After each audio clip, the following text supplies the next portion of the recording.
കുട്ടികൾ എവിടെ കുഞ്ഞോളും കുട്ടികളൊക്കെ വിരുന്ന് പോയതാണ് അങ്ങനെ കുട്ടികളി. ഇനി നമ്മളെ ഈ വീട്ടിൽ ഞാൻ എന്തായാലും പോലെ കൊണ്ടുവരുന്നില്ല, കാരണം നമ്മളെ ലൈവിലും കാര്യങ്ങളൊന്നും, കാരണം നമുക്ക് കുറേ ചെറിയ ചെറിയ പ്രശ്നങ്ങളൊക്കെ ഉണ്ട്. അത് നമ്മളെ ഫാമിലി ആയിട്ടുള്ളൊരു ഇഷ്യൂ ആണ്. അപ്പോൾ അതുകൊണ്ട് നമുക്ക് എന്ത് ചെയ്യാൻ പറ്റില്ല, അത് ഇവിടെ പറയാനോ നിങ്ങളോട് ഷെയർ ചെയ്യാനോ എനിക്ക് താല്പര്യമില്ല.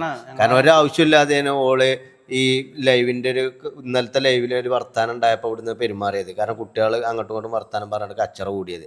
അതിനാണ് ഓള് എന്ത് ചെയ്തത്, ആ കുട്ടികളെ മുന്നിലിട്ട് കാണ്ട് എന്താ ഒരു ഇതെടുത്ത് എറിഞ്ഞത്. അത് മേത്തട്ട് ഉടനെ ഞാൻ ചെറുക്കൊന്ന് അടിച്ചു. അതിൽ ഓളും തന്നെ ഇങ്ങോട്ടും തന്നെ കച്ചറായി വർത്താനായി അട്ടപ്പാരൊക്കെ ഉണ്ടാക്കി. കാരണം എനിക്കത് നിങ്ങളോട് ഷെയർ ചെയ്യാൻ ഒരു താല്പര്യമില്ല. കാരണം ഇതൊരു ഓൺലൈൻ മീഡിയയിൽ വന്നുകാണ്ട് നമ്മൾ ഈ കുടുംബ പ്രശ്നങ്ങൾ പറയാനാല് എനിക്കത് ഉൾക്കൊള്ളാൻ പറ്റേ. എത്ര രഹസ്യങ്ങൾ ഇതുപോലെ സൂക്ഷിച്ചു ഇവനിതൊന്നും പറയാഞ്ഞിട്ടാണ്. കിടിലം കഴിവുള്ള മനുഷ്യനാണ്. എനിക്കിഷ്ടല്ല. കാരണം നമ്മളൊക്കെ സോഷ്യൽ മീഡിയയിലാണ് നമ്മളൊക്കെ എന്ത് ചെയ്തത്, നമ്മളൊക്കെ ആളുകൾ കാണുന്നത്.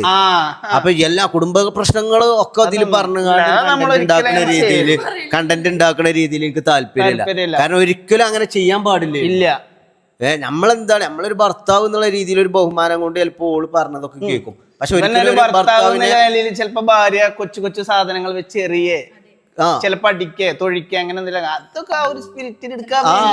അതെ